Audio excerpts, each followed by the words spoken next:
అంటే సీఎం గారితో పాటు పెద్దలే కూర్చున్నారు. అంటే డబ్బులున్న వాళ్ళు పెద్దలా?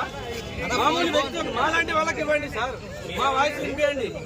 సినీ పరిశ్రమ అంటే ఎవరు సార్? సినీ పరిశ్రమ అంటే 50 నుంచి 100 కోట్లు 150 కోట్లు తీసుకున్న వాళ్ళు మాత్రమే అక్కడ సినీ పరిశ్రమ సార్. సినీ పరిశ్రమలో ఎవరెవరు ఉంటారు సార్?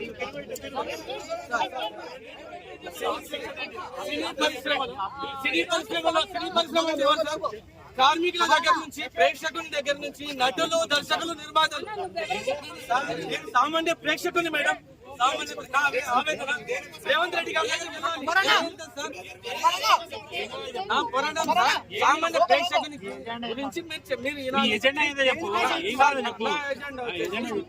ప్రేక్షకునికి అందుబాటు ధరల్లో టికెట్ రేట్స్ లేవు సార్. ప్రేక్షకునికి అందుబాటు ధరల్లో టికెట్ రేట్స్ లేవు. సో సార్, మీరు పెంచాలనుకుంటే పెంచండి. పెద్ద బడ్జెట్ సినిమాలకు డబ్బులు ఖర్చు అయితే కాబట్టి పెంచుతారు, ఓకే.